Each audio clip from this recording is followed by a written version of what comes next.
also in Illinois, we're all downstaters here. And I think one of the things that is most frustrating, I got people in back that are from the collar counties of Chicago, and I spent a lot of time in the collar counties of Chicago, and even I can say they don't like the influence that Cook County has on the statewide electorate. So this is a pretty united front, and you hear a lot of people talk about they want to, they want to separate Cook County from the rest of the state. I think we can do this by proposing legislation to enact a electoral college style voting system in the state of Illinois, where every county, basically the popular vote in each county, then we'll have delegates and we'll elect our governor the same way that we elect a president. It forces the executive in the state to come down and to care about these counties.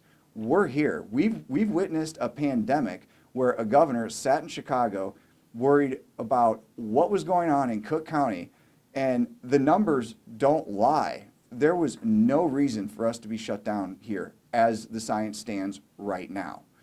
I understand that all those things can change, but we need to have proper representation in the governor's mansion, and I think that would be something that we should move forward on. Also, we see, especially from Democrats, we see broken promises to the poorest communities. It's almost as if every 4 years or 2 years, depending on the election cycle, whether it be Senate or President or Governor or this or that, we seem to find ourselves in everything, in all kinds of turmoil. And I just don't think that that's a proper representation of how we are as a people. I don't think that our country and our state, I don't think that the way that we interact with one another is being represented on through the media right now. And one thing that I would like to do is implement some type of grant program, and I will be looking into this more in the weeks to come, but a grant program, as opposed to offering up government housing, and keeping people in this constant channel of raising children. It's generational poverty is what it is. You then go to you find out the proper filings to file in order to get government assisted living when you get to a certain age, and this is taught generationally. And I think what would be a more productive pattern there would be to seek grants for those that want home ownership in those areas, so that people start investing in the communities and they have something that they can be proud of. And this is, you'll have your Democrats and Republicans now that will talk a lot, and but their fixes don't solve the problem. They kick the can down the road, and that's generally what I've seen in, I don't know, I'm not real quick at math, but I got politically active in about 2001, so 19 years. I guess I'm not that bad. But those are some of the things that made me decide to throw my hat in the ring this time, and those are a few of the policy points that are going to drive myself and this party victorious in this election in November. So at this point, if anybody has any questions, I can open up to that. I know you talked about your experience a little bit back in 2012 running in this against the same candidate. I know it had been mentioned at the press conference for Von Dealer Libertarian candidates that announced their candidacies that there was a goal of collecting 3 times the number of petition signatures that are required so that you could survive any kind of challenge. So what did you do on that front? So we turned in 267 total. 160 is what we needed. And we went through and had our own process of validating each signature. If I'm thrown from the ballot, it's fraud. So you feel confident then that you will come through this process and you will be on the ballot in November? Yeah. So what have you learned from, I'm sorry, go ahead. No, that's it. No, we're confident. What have you learned along the journey? This isn't your first rodeo, and you have taken some losses. So what are you going to do differently?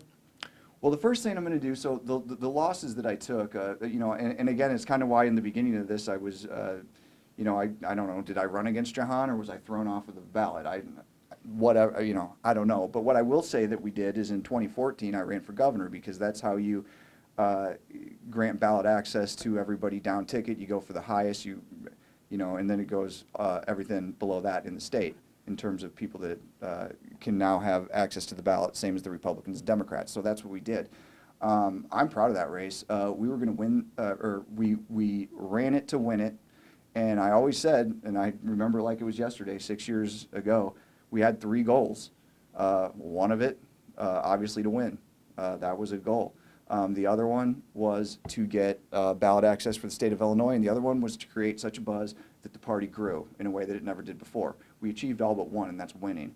Now, the ballot access situation, we did provide ballot access in 71 out of 102 counties in Illinois. So everything is moving forward. It's all been positive, and that's why this time I'm confident we're going to come out ahead. What is it that you think you can do better in that seat than what Representative Gordon Booth is doing right now? Well, I highlighted it on number 2. Her marijuana bill is awful, and the fact that she supports a $15 minimum wage is detrimental to the poorer communities, because what you do is you just eliminate entry-level positions. They don't exist. Plus, if anybody understands economics in just the slightest, you're not granting more buying power. Somebody might feel that they have more money from, for a certain period of time, an artificial short period of time.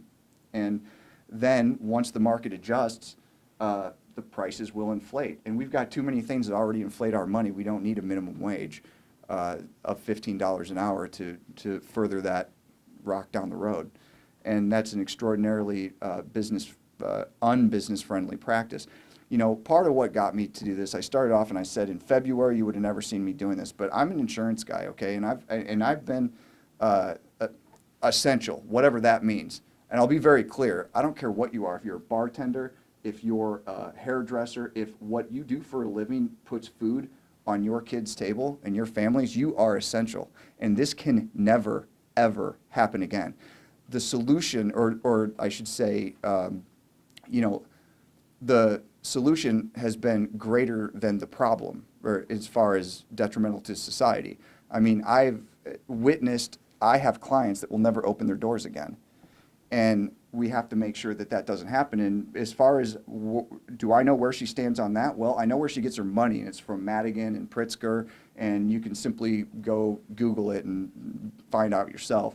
So I know where her head is in this fight, and it's certainly not for the men and women that are trying to provide for their families that have been devastated by this lockdown. This unconstitutional lockdown, by the way.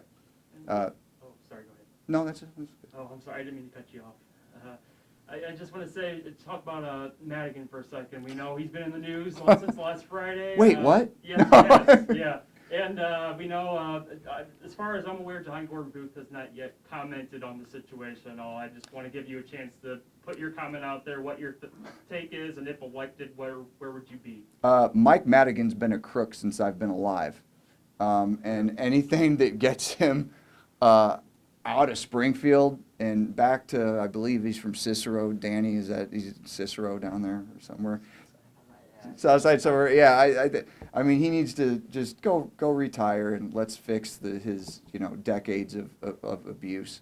And as far as an actual comment on that, that has only been about 24 hours before we need a couple things to come out. I get the feeling they're going to come out just by the reaction of folks like ComEd, by the reaction of the governor throwing him under the bus immediately, leads me to believe that the governor might be in some trouble as well, which in Illinois, that's nothing new for us, right? So that's it. Well, I want to thank everybody for coming, and the next few months is going to be great, and I'm really appreciative that everybody showed up.